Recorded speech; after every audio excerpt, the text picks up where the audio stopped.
some snippets of what international finance is. International, many nations. So when I hear of this international finance, I always imagine, for example, Kenya getting finance from USA. There must be at least 2 nations involved. There must be at least 2 nations involved. And if you've got many nations being involved, then the tagline here really will be, this concept of exchange rates. Risks coming because of what here? Exchange rate, fluctuating every day. Fluctuating every day. Now, before, ladies and gentlemen, I really even introduce this topic to you, I would want to hear from you. Is there anybody who could be knowing what FDI is? Foreign direct investments. Is there anybody who has ever heard of FDI? It came just this semester. FDI, and many students were not able to answer anything really. And there are accountants who are reading newspapers every day. Newspapers every day. Is there anybody who knows? Sally, please, are you able to describe for me without Googling? Not Google there. Or rather, even if you Google, I mean, it's part of learning. You are better off than somebody who is gazing and maybe talking to their partners in the house when I'm teaching. It's a disadvantage of what here of online, but I know you guys are mature, you know how to balance. When Mzee comes near you, there you tell him, no, now this is classwork, even Mwalimu is seeing you. Great, great, great, great.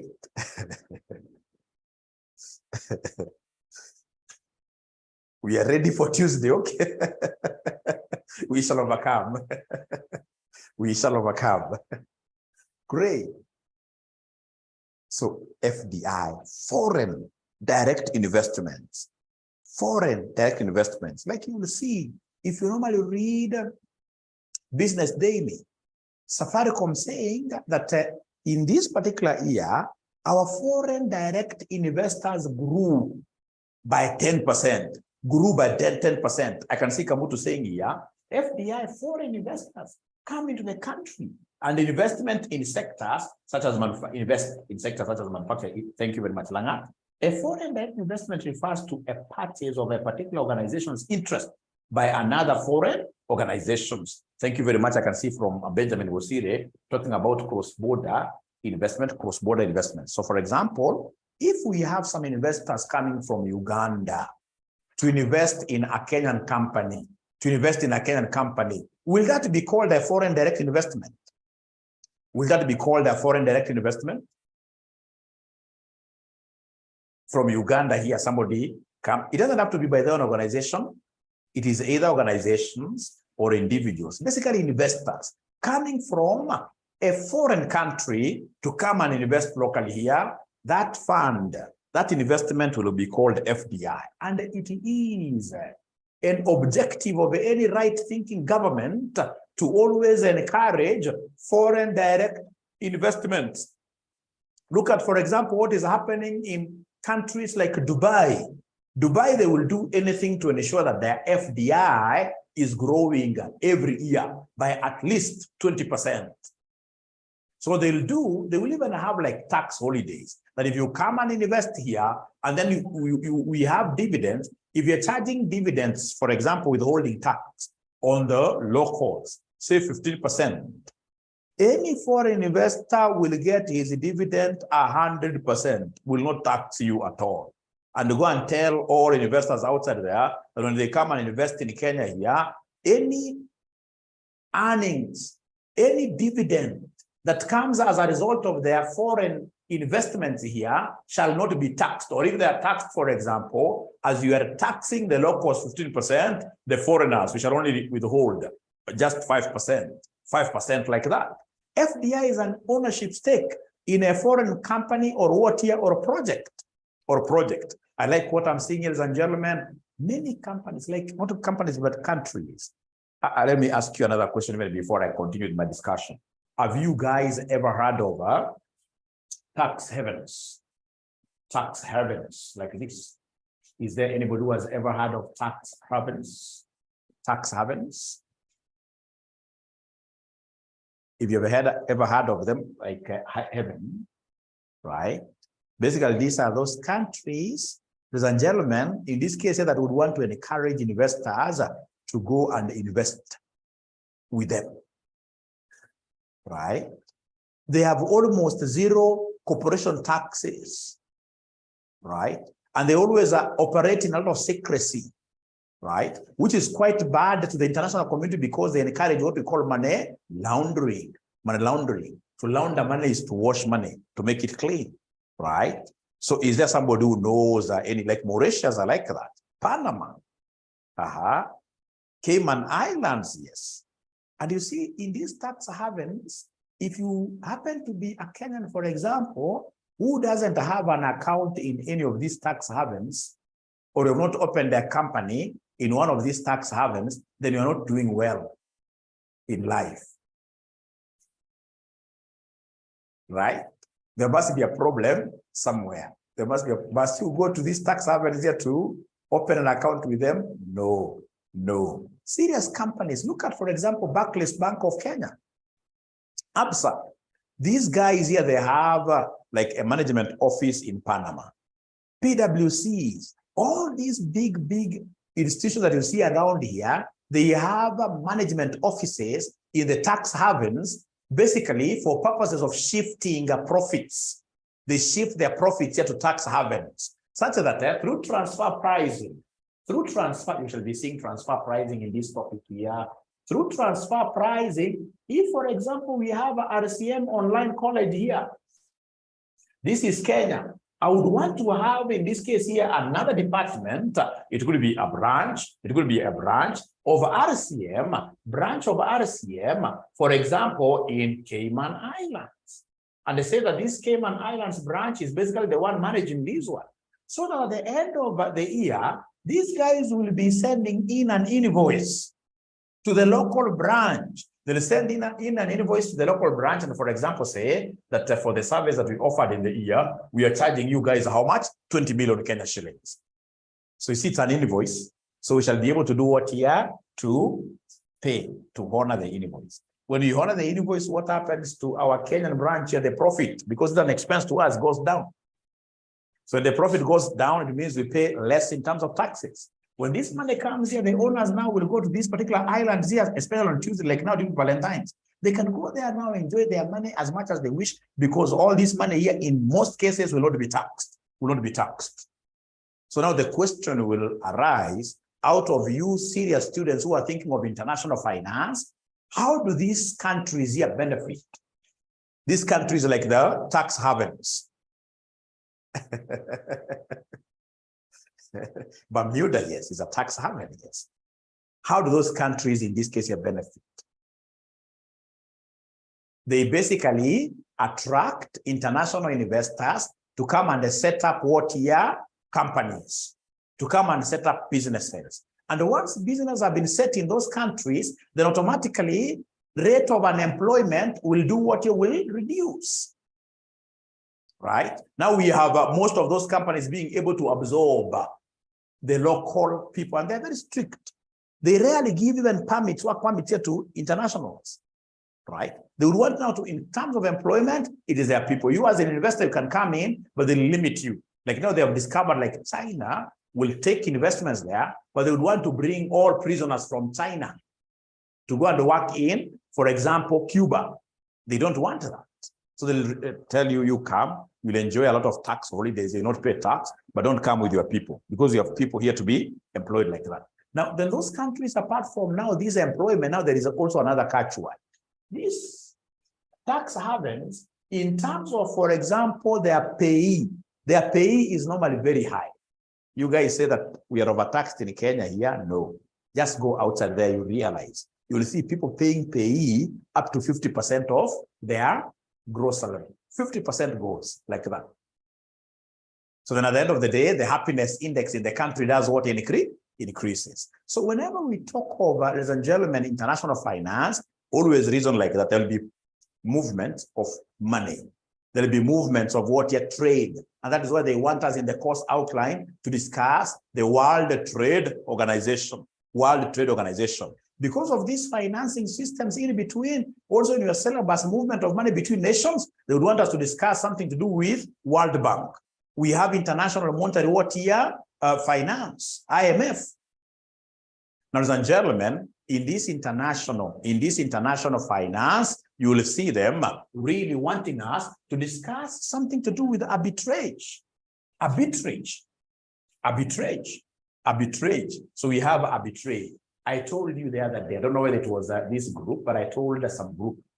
Arbitrage means what here? Earning riskless profits by exploiting price differentials between two or many markets.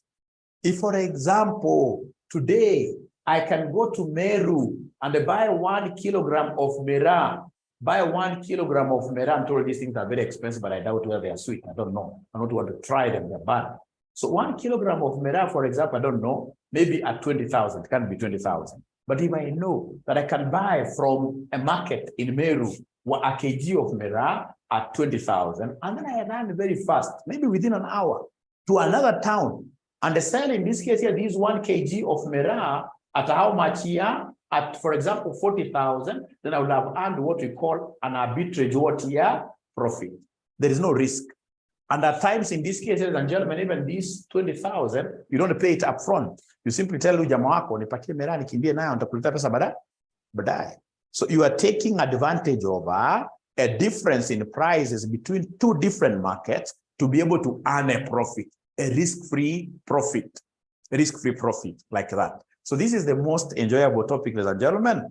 Unfortunately, many students don't perform very well in it, but you guys will like the topic.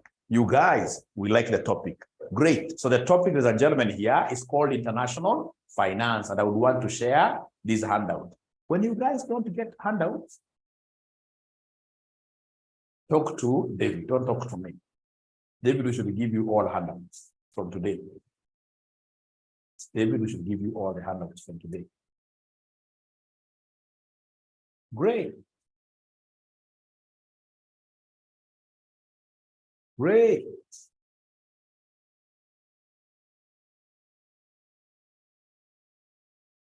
It's taking some time to open.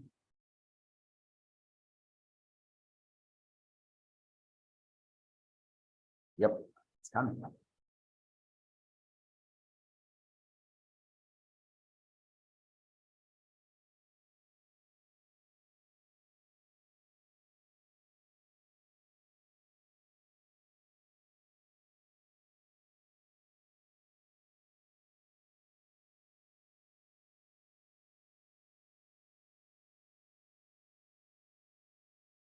So it's topic number 7, international finance. International finance. And I would want to read it very slowly, and ensure that all of us are comfortable with this topic. So it is topic number 7, international finance. 7.1 is about introduction, the nature of international finance, motives for investing in foreign markets, and the challenges experienced by multinational corporations. Now we want to look at the overview first. By the way, are you able to see my screen? Let me check here. Enlarge the font. Wait, do that. I'll tell you first. Thank you very much for that video.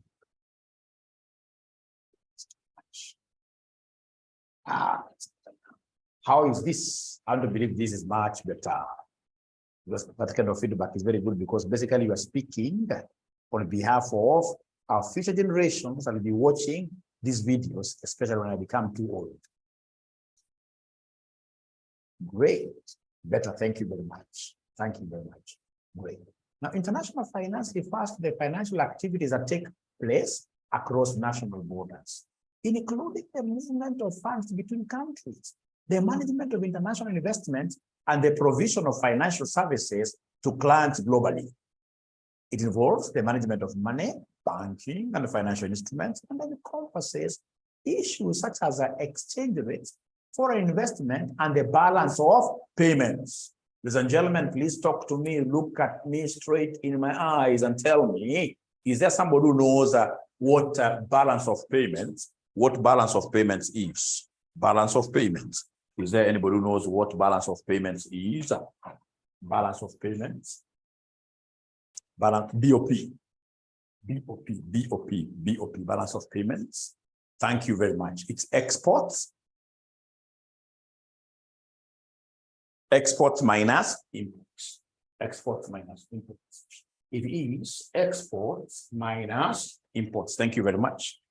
So of course, then you're able to understand that really balance of payments is well seated within international finance. So in this case, ladies and gentlemen, we have here balance of payments. It is exports minus what here?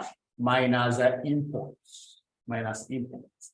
So assuming, for example, you know, these African countries were quite useless countries. We're basically being guided by and led by this concept of colonialism. Colonialism is well still within us. It is there. We're being led by these guys who don't wish us well. So you will be surprised that, for example, when our exports are, say, like 10 trillion, talk of trillion, I know they are up there, right? Our imports will be like what year? 30 trillion. There is not a single year from the 70s that we have ever had our balance of payments as a country being positive. We are always on the negative side. Now, what are the repercussions of having a negative balance of payments? When you have a negative balance of payments, meaning that you are importing more than you are exporting, you will have so many problems. The first problem will be, in this case, of course, the concept of what here? Instability. Instability of what here? Your country's exchange rates here. Exchange rates. Instability. Because right now, remember, for you to be able to import, bringing in vehicles, bringing in clothes like that, you need the dollar. So if the imports are more than the exports, you will have a lot of pressure for the dollar. So the dollar becomes what are very expensive. And that is why you realize, ladies and gentlemen, like outside there, go to countries like Rwanda, Jerome will tell you, like Rwanda, right? Because they really want to make the economy work. These guys are big in terms of telling their locals, buy Kenya, support Kenya, right? Right? Right? If you want to develop your own country, ensure that you are importing less and less. This reminds me the other day that there are some two young men who discovered some kind of motor vehicles in Kirinyaga. They were very ugly. Kirinyaga here, very ugly. But you see, as Kenyans, especially the Kenyans on Twitter, they should have really been easy to these two young men, even if they have produced something as ugly as a frog. You know, it's innovation. If we were, ladies and gentlemen, having serious governments, those guys here should have even been financed. Because if you look at, for example, importation of motor vehicles, and of course, the importation of these mituma or whatever, those are the things that are killing us.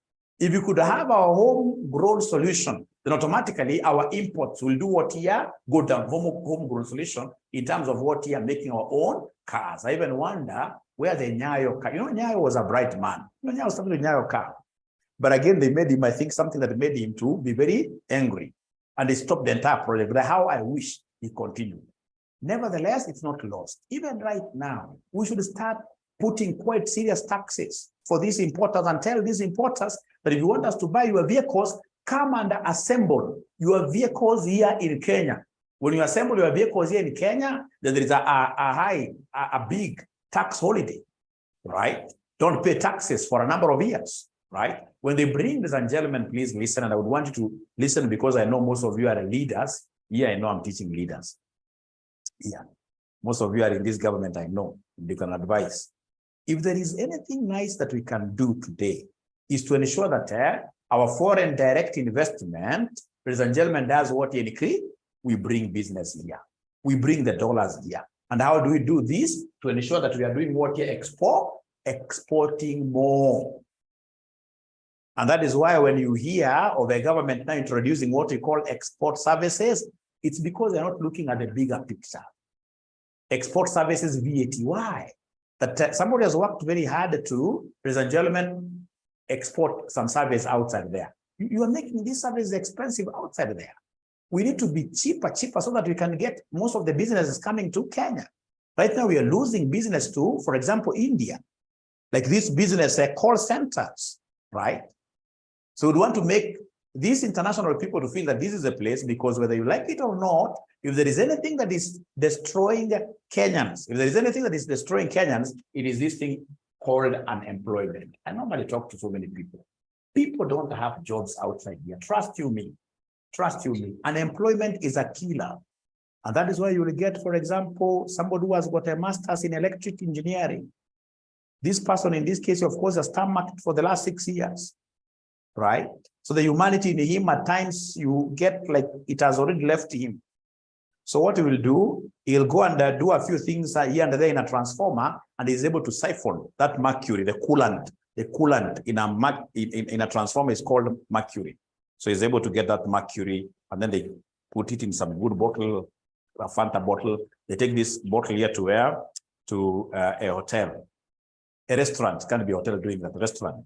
So of course, this coolant, when it is doing this thing in the kitchen there, chips, especially cooking chips, frying chips, you realize, ladies and gentlemen, this restaurant, of course, we expect that they are burning these chips day and night, 365 days a year. We expect to be getting some chips, which is a little bit, I can't call it dirty, but I mean, it can never be as white as we get them. When you go to a restaurant and you realize that these chips is so clean, sparkling clean, know that there is some mercury component that has been used to, in this case, absorb all those water, black, things like that. So what is the end result of that? Cancer, right? Right. So where is that problem coming from? Unemployment. So if there is anything bad that we can do as a nation, is to start sending away investors, right? Telling them that you guys now, you are here, you are even benefiting. Like right now, I read something here that they want to really start using. But for example, if you are this great company like SAP, you have employed Aura, for example, you're paying Aura $1 million shillings. In your country there, Aura would have earned like 3 million. That now this difference of 2 million is a benefit, which you need to share with Kenya government. What is that? You're making business to be expensive. For who? For these investors, foreign investors, right? Foreign investors are normally brought in, let them come in, and then now you can get a way of minting money from now this. When these guys are employed, trust you me, you can increase tax for them and everybody will be happy. Dubai, over 30 years ago, Dubai was a desert, but they knew this concept of a free port. They knew. I wish I was in government today. I would make sure that we introduce like Mombasa to be a port of almost zero water taxes. Just Mombasa alone. But if you bring your vehicle in Mombasa and you are swinging around with it, so long as you're in Mombasa, you are not going to pay any tax on it. Those goods that you bring on board, so long as you're in Mombasa, no tax at all. We will grow a city. I mean, and this city in Mombasa now, the moment these goods are manufactured all over, we shall be able to boost our exports, because now we become excellent in whatever that we do, right? So the talk of balance of payments, ladies and gentlemen, don't forget that balance of payments is exports minus imports. And we are saying that a good government should be able to get all the ways of ensuring that we import less. And we can do it the Rwanda way. You see, like now Rwanda came and said, there is no wearing of second-hand clothes. Second-hand clothes. In Jerome, are you around with us here? Jerome, are you here? Jerome, are you here? Jerome from Rwanda. Are you here? Jerome, is Jerome here? Yes. Do you normally have mitumba in Rwanda? Do you have mitumba in Rwanda? Do we have a mitumba in Rwanda?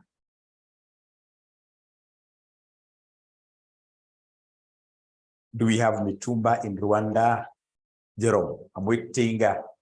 Mitumba, second-hand clothes. Second-hand clothes. You can even see this guy doesn't know. Second-hand, these clothes which are normally imported, and then they used to be there in Rwanda some time back. They come with high taxes. You will not even find them.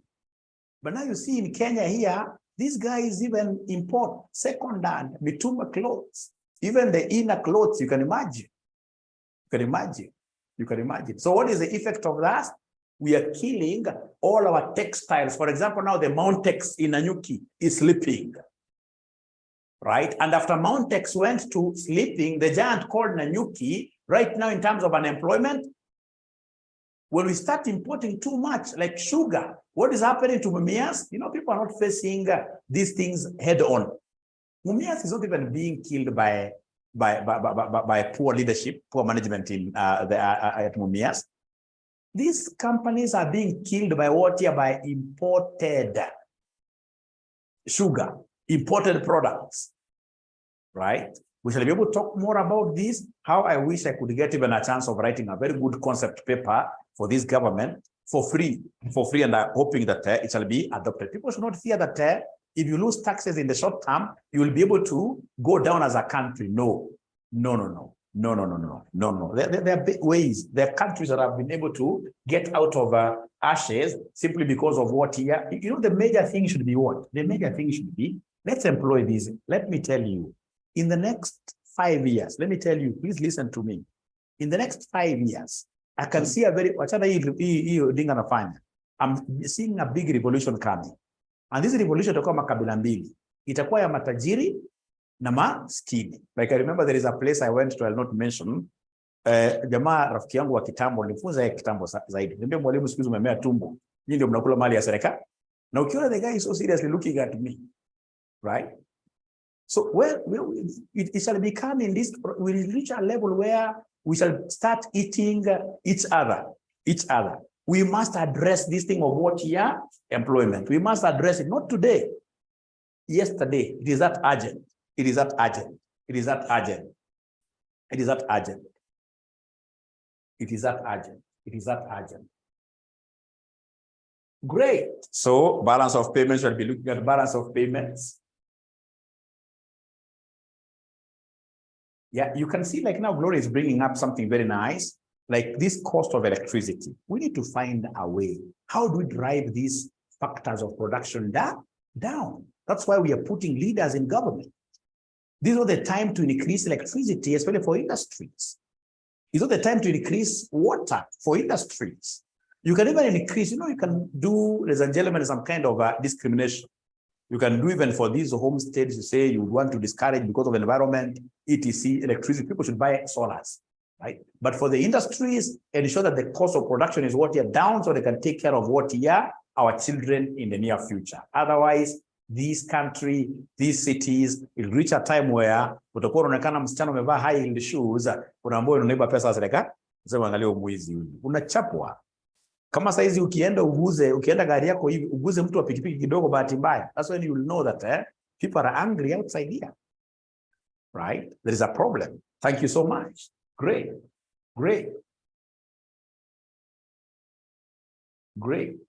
So we shall overcome. So this is a very interesting topic and I would really want you guys to get involved and the challenges. So we are being told here that there are several international financial institutions that play a crucial role in the global financial system, including the International Monetary Fund, the World Bank, and the Bank for International Settlements, BIS. These institutions work to promote international economic cooperation, facilitate cross-border transactions, and provide financial assistance to countries in need. In recent years, international finance has become increasingly complex and interconnected, driven by advances in technology, globalization, and the increasing integration of financial markets. As a result, managing international financial risks has become an important issue for financial professionals and policymakers and requires a thorough understanding of the global financial system and the economic and political forces that shape it. What are the motives for investing in foreign markets? Why would I want, as an RCM online college, to invest in other countries? Number one, to spread my risk, to diversify. Some of these countries, like African countries, you can wake up one day, you get people in war. And if you had put all your eggs in one basket, you get into problems. Look at a big country like Congo. Congo is a huge country. But because of internal conflict, I mean, if you had invested put all your eggs in Congo, then you lose. Diversification, yes. Higher returns. There are countries, if you happen to go there, ladies and gentlemen, like now Safaricom. If Safaricom's move of going to Ethiopia, for example, succeeds, this is a high return economy. Why? Because of the high population. Ladies and gentlemen, today I would want to invest in other countries because of, I would want to earn in terms of different currencies. Like the other day I introduced 𝒐𝒇𝒆𝒓 and insisted that I have to be paid in dollars. Students refused. And I also said, now I will not do it this time around because I really wanted to get the dollar. So exposure to different currencies, access to new markets. Investing in foreign markets can provide access to new markets and growing markets, such as emerging economies, which can offer significant growth potential for favorable regulations, ladies and gentlemen, especially for these tax havens. If, for example, as an RCM, like now, we are always talking about having a huge open university. So I did some research. And I realized that if, for example, I would want to become a university very fast, I should go and open a small branch in Burundi, right? Burundi, in this case here, opening a university, they're changing a call to university is very fast. And once I get now university chapter, I can come and open what here? I can come and open a branch here in Kenya. And of course, later on, I transfer everything in Kenya as their major head office. So favorable regulations, some countries may have more favorable regulations for foreign investment, which can make it easier for investors to access and invest like that. What are the challenges experienced by multinational corporations? Political risk. Like, we had so many companies from Kenya which were doing very well in Southern Sudan. All of a sudden, turmoil there. Although we are still having, or rather we are seeing it getting back to normalcy, although in a slow way, but there is political risk. There are cultural differences. If, for example, like now Jerome is really trying. When I was in Rwanda some time back, I realized, ladies and gentlemen, Kenyans are very hardworking. Even Uganda here, even Uganda. After Kenya, Uganda, for example, just these young girls and boys who are serving you in a hotel. Kenyans are hardworking. They'll wake up at, in this case here, 7, even 6 a.m. You will get people in town. You can go and brush your shoes there. In Rwanda, it's quite hard, Zero. So if you open a branch in Rwanda, don't expect that you start pushing those guys like every day come to the office at 7. Those guys will leave that work for you. So multinational companies, like even where I work, ladies and gentlemen, like where I work, there is a huge problem, right? Now, we went home for COVID and they were told to work from home, all right? Now the investors want everybody to go back to office. But there are countries where people now have refused to go back to office 100%, including our mother country like Sweden, right? So then we are raising an issue. If at home, you are home, people don't work in the office 100%, why should you work in the office here 100%? So cultural differences really matters quite a lot. But remember again, cultural differences. Like when you go to some countries like even Congo, right? These are guys who believe that their lunch must start at 12. Imagine somebody who has come in at 9 a.m., wants to go out for lunch at 12, and their lunch break is 2 hours, 2 p.m. And during this lunch break, they must swallow something which is a little bit conk than water. And then they come back later, and then you start. So cultural differences. I happen to be working in a company that is present in about 140 countries. Ladies and gentlemen, cultural differences, they play a big thing. Like you see, for a Swedish person, what I've always discovered is that, for example, if we have like somebody, our boss, for example, called Jonas here. So we have Joshua here. So Joshua goes and tells Jonas something about David. So what he'll do is that Jonas would assume that he has not heard what you mentioned, that he'll just fake it. He has not heard what you told him about, and he'll encourage you. So then later on, what he'll tell you, Joshua, no problem. Please, whatever you're telling me about David, put it on email. So if you are not aware of their culture, once you send this email in 5 minutes, he has copied David there. They are that open, they are that transparent, and then you start sweating. Right? And that is why when you go to Swedish companies, there is no gossip. That is their culture. Is their culture. There is no gossip. And then they are very open. If, for example, you have not done your work very well, they'll tell you right there. But you see, African countries, we guys are full of what here? I mean, sweeping things under the carpet.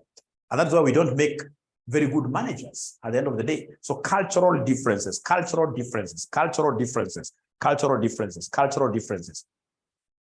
they really affect these multinational companies. Now, ladies and gentlemen, we have here exchange rate fluctuations. When you are in different countries, you'll be handling, ladies and gentlemen, various currencies. Like now, if you look at Kenya Airways. Kenya Airways is a multinational. They happen to have done a mistake that they were told by KLM not to do in Nigeria. They went and started, in this case here, a price war with some airline carriers there. And they started moving Nigerians from one country to another, one state to another, and they started charging them in Naira.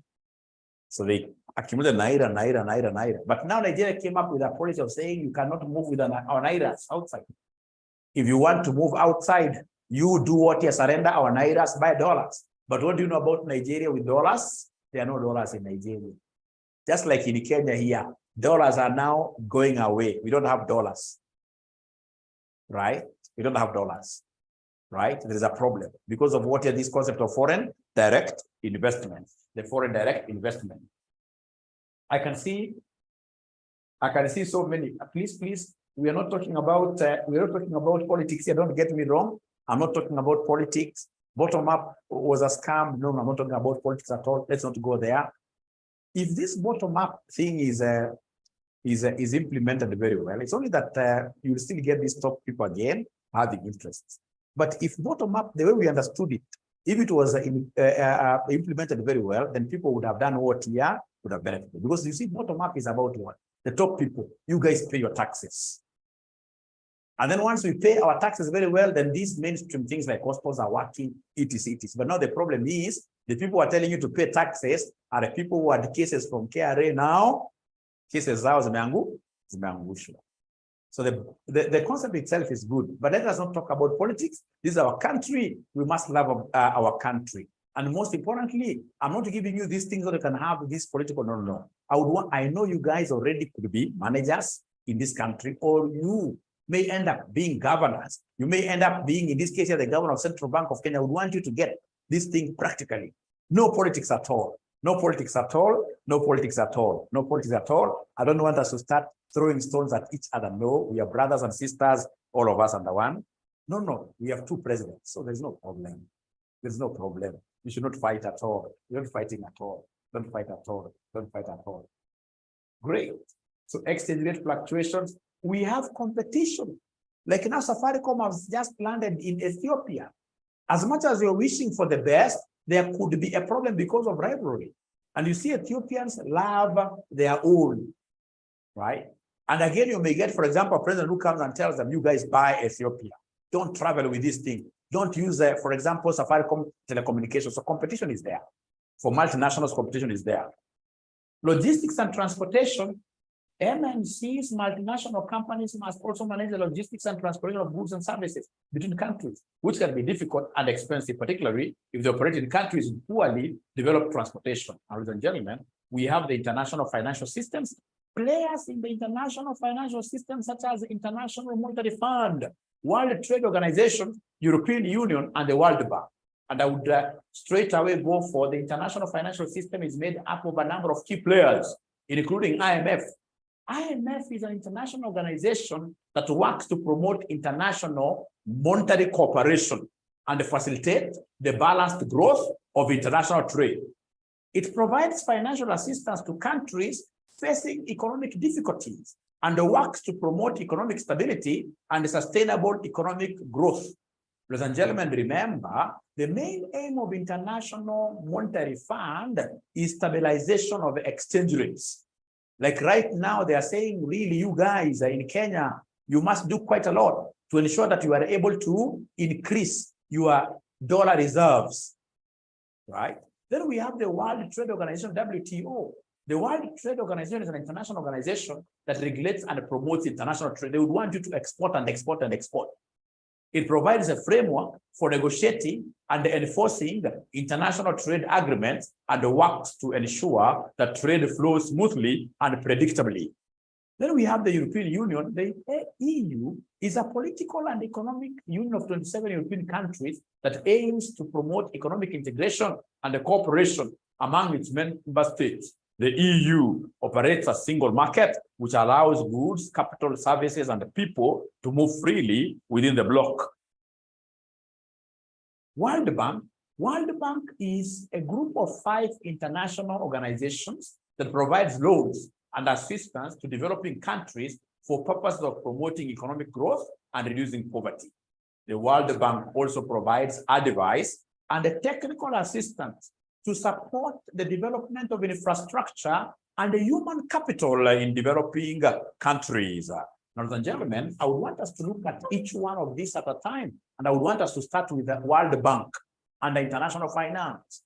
The World Bank is a group of 5 international organizations that provides loans, advice, and technical assistance to developing countries for purposes of promoting economic growth and reducing poverty. The World Bank was established in 1944 and has its headquarters in Washington, D.C. The World Bank provides loans to governments and private sector organizations in developing countries for a variety of purposes, including infrastructure development, health and education initiatives, and support for SME. In addition to its lending activities, the World Bank also provides advice and technical assistance to support the development of infrastructure and the human capital in developing countries. Very important, ladies and gentlemen. We are told the World Bank operates through two main institutions: the International Bank for Reconstruction and Development and the International Development Association, IDA. The International Bank for Reconstruction and Development provides loan to middle income and credit-worthy low-income countries. You have the ability to pay the loan back. Then it is the IBRD of World Bank that will give you this loan. While the IDA now provides grants. Grants are given to you without you not pay back. IDA provides grants and low-interest loans to the poorest now countries. The poorest countries. I think for me that is enough. You guys now will be able to read that at your own time. International trade flows and foreign direct investments, FDI. This was tested just the other day. International trade flows and foreign direct investment are 2 important components of the global economy. International trade flows refers to the exchange of goods and services between countries. This can involve the export of goods and services from one country to another, or the import of goods and services into a country. International trade can take many forms, including the trade of goods, services, and intellectual property. Foreign direct investments, FDI, refers to investments made by companies or individuals in foreign countries, typically with the goal of establishing or acquiring a lasting interest in an enterprise operating in another country. We call it foreign direct investment when you buy ordinary shares of companies, for example, in Kenya, if you're an outsider. So lasting investment, you become, in this case here, an owner. This can take the form of creating new operations in a foreign country, or acquiring existing companies, or investing in foreign businesses. Both international trade flows and the FDI play an important role in promoting economic growth and development. International trade allows countries to specialize in the production of goods and services in which they have a comparative advantage, and to exchange these goods and services with other countries. This leads to increased efficiency and lower costs, which can benefit consumers and businesses. FDI, on the other hand, can bring in new investment. There's a time they asked us the advantages of FDI. FDI can bring in new investment, technology, because now it's wanakuja hapa, and expertise to a foreign country, which can help to spur economic growth and development. FDI can also create jobs and provide new market opportunities for local businesses. Because once we have a big enterprise which is being created by these foreign investors, ladies and gentlemen, come for example like Sunda, which is in Kajiado, which in this case here does these ceramic tiles and whatever, Sunda. I mean, the local community over there is really enjoying because they're able to get a market for their milk, etc. Financing of international trade. If, for example, today, Gloria, you are to get some business to supply goods to the US, how will you be able to finance this? And maybe you don't have the dollars, you don't have the money. Then you can go to your bank, for example, and get what we call a letter of credit. A letter of credit is a type of financial instrument that provides a guarantee from a bank to a seller that payment will be made upon delivery. So the bank is telling you, hey, has this investor agreed with you about you selling to him this car? Yes. Has he seen the car? Is he satisfied? Yes.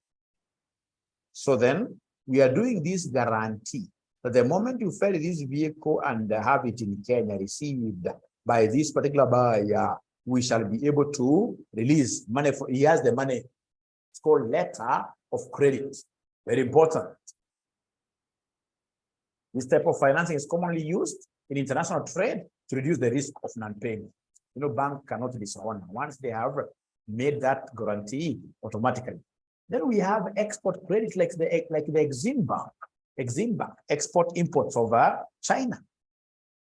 Export credit refers to loans or financial guarantees provided by government or export credit agencies to support exports. These types of financing are designed to help companies overcome the challenges with international trade. Like China is so big at it. You go to China government, tell China government that you know what, I'm a Chinese first. And I've gotten a big road in Kenya called the Express Highway that I'm supposed to do, which will cost 100 billion, for example. Then they'll write a guarantee letter, right? You'll be able to get, in this case here, a guarantee from Chinese government for you to go to Exim Bank and get money. So export credits, even in Kenya here, there is this thing, but it's normally operated under top secret. There are companies that get what we call financial guarantees. So they are there. Trade financing is another way you can make use of. Trade financing refers to the various financial products and services provided by banks and other financial institutions to support international trade.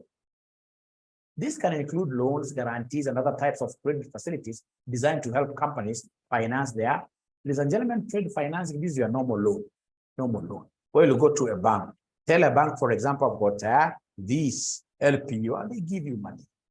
Trade financing, they're supporting trade. Then you have got factoring. Factoring, ladies and gentlemen, you must have heard of factoring in financial management of intermediate level, where you factor, for example, your receivables. Where you go and tell a bank, you know what, I've got these students who owe me, and these guys will be paying me by the 6th of next month. So I would want, in this case, to sell to you these people. And of course, when they start paying me the installment, I'll ask them to pay to your account to be able to get your money there. So factoring is a type of financing in which a company sells its accounts receivable to a third-party financing company. This type of financing can be used to help companies manage their cash flow, to reduce their exposure. So here, I've gotten a job. I've gotten a local purchase order from somebody who is in America. And I happen to be having a student's receivable book of, say, 20 million, where students are going to pay me by the 6th. So I'll go to this person and call him a factor. It could be a Kenyan here. Tell this guy, you know what, I don't have money and I need this money tomorrow. I want to supply someone in America, give me this money. So he'll tell you how much receivables do you have, 20 million. Of course, he can't advance you to 20 million because of what? Because of bad debts which may accrue. So he'll look at your past records, and then, of course, he'll be able to come up to some number. So he'll perhaps give you 50. So when you talk of factoring, you're factoring your debtors, you're mortgaging your debtors, you get a loan. Forfeiting, they're quite similar. Forfeiting is a type of financing in which a company sells its accounts receivable to a third-party financing company at a discount.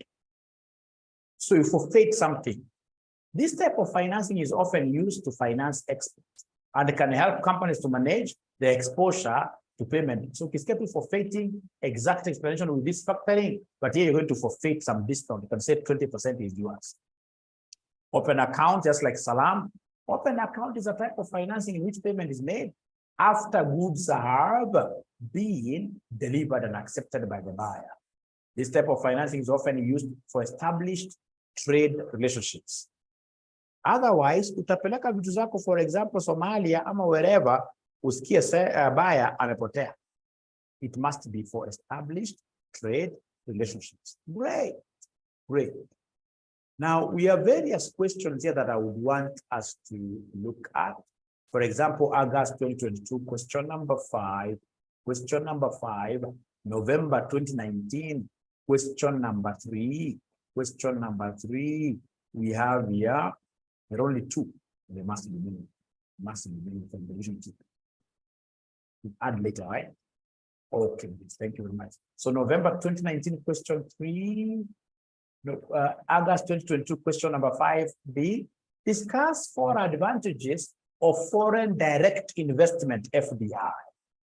Foreign direct investment refers to investments made by companies or individuals in foreign countries, typically with the goal of establishing or acquiring a lasting interest in an enterprise operating in another country. FDI has a number of advantages, including increased investment in a country. You as a president can go and take pride and say, you know what?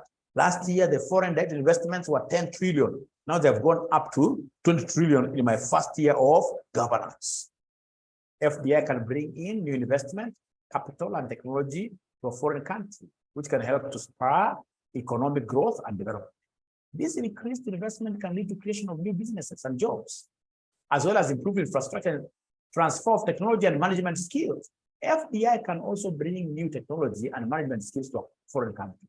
This can help to improve their competitiveness and efficiency of local businesses and can lead to creation of new and better products and services, access to new markets.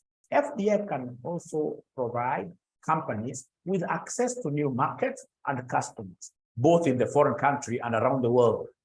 This can help companies to diversify their operations and reduce their dependence on any one market. Improved economic, we are becoming one, integration is put together. FDI can also help to improve economic integration between countries by encouraging the flow of goods, services, and investments across borders. This increased economic integration can lead to increased efficiency and productivity, as well as greater opportunities for economic growth and development. Ladies and gentlemen, in your own language, if somebody was to ask you this semester again, what are the key advantages of FDI in your own language, in your own language, in your own language, in your own language, in your own language, in your own language, what are the advantages of FDI? Where would you want the Mzungu Mzungu? Where would you want the Mzungu Mzungu? You know, even when a Mzungu gives a young girl, like the one who gave this girl 1.2 million Kenya shillings, and the girl's money was frozen. The girl's money was frozen. And yet these are foreign direct investments. I think somebody should ask that question. You are harassing investors. You are harassing the Mbabas, isn't it? No, that's a joke. You guys give me the points I asked here.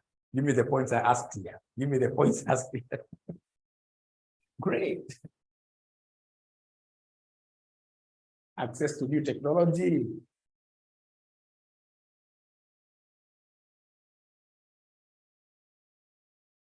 Great question there. Employment, new expertise. Thank you very much. And you guys are bringing these points very well in 2 words. But of course, in an exam situation, I would want you to add some meat, isn't it? I know you'll be able to add some meat. I know. Facilitates job creation. I love that. Thanks very much, Stephen. Yes. Yeah. Because at the end of the day, ladies and gentlemen, foreign direct investments will also lead to what here growth of countries because of what here increased taxation. At the end of the day, these guys will pay taxes here at home. At home. All right. All right. Exposure to different currencies. I love this. This is quite a novel idea, good idea. But these guys are bringing in the dollars, right? So this will lead also to what we call stability of exchange rates. Great. I seem to be knowing these things. How comes you guys, you can't talk to the government to give me a job? How comes you guys can't talk to your government to give me a job? Like now you can imagine Jaguar. Jaguar now was given to become the chairman of Consolidated Bank of Kenya. And I'm so sure Jaguar does not know even a single financial ratio. Somebody will argue that, as a chairman, you don't have, no. They are sensitive sectors. They're sensitive sectors. I'm so sure there is somebody there who will be able to pick this up, and then they give me something. These are guys who can't even interpret like financial statements. You would not even come here and give this job to one of my students, honestly. Because now this guy will go there, then we'll start singing Kigeugeu,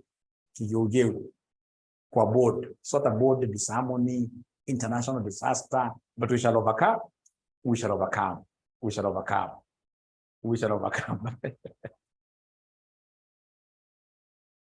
No. As a director, of course, you don't have to really know these things, but at the end of the day, you need to have some know-how, some knowledge has to be there, honestly.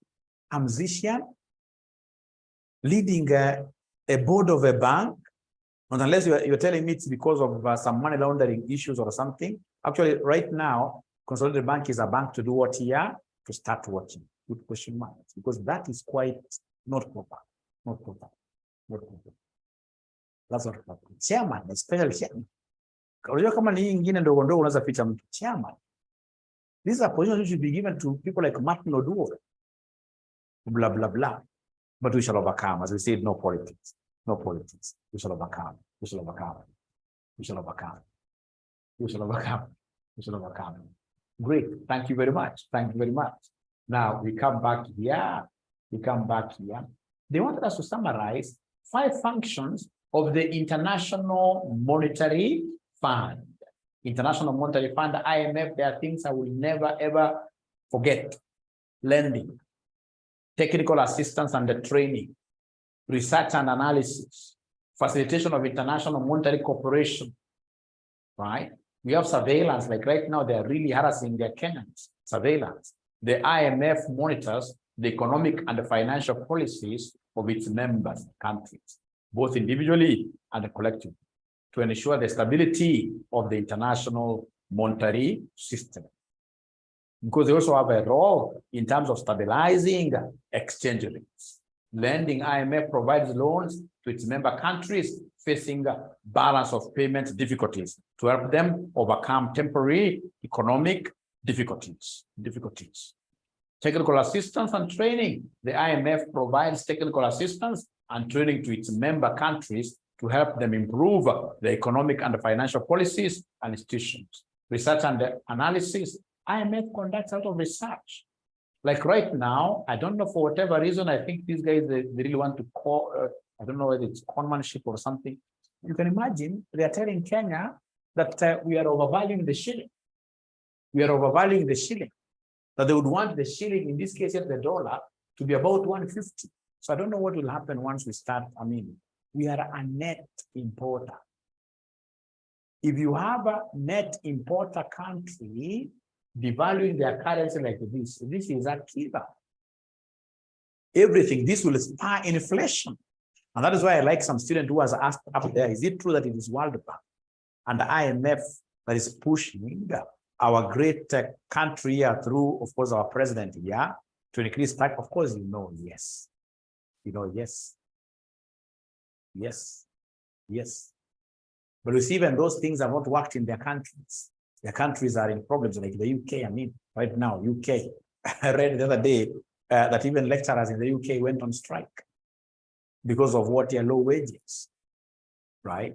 So I don't think really there's anything that we can really borrow from this guy. The most important thing is that let's create our economy here locally. Of course, let's pay taxes. Taxes we have to pay, right? But let's have our homegrown solutions here. And of course, these solutions should be going towards ensuring that we give employment to our young brothers and sisters. People like the other day I was in my village. I'm telling you, people are sinking into poverty day and night. You look at some of your cousins who you left many, many years ago. I mean, you wonder what is not happening. We even thought that these county governments are going to do great things there, but again, those again became pockets of people, right? So nothing really much to smile about this country. Greediness. But we shall overcome. We shall overcome because now we have young people, us, my generation. may not be able to save this country, but I believe there is some group of people like yourselves who will come and save this country in the future, because there is a big, big problem. There is a big, big problem. Great.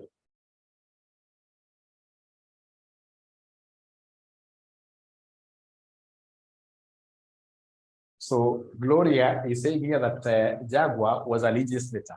Legislator Gloria, did you hear him moving any motion in the parliament? Anyway, let's not get personal. Let's not get personal. Let's not get personal. But supports balance of payments, I like that. Great. Increase.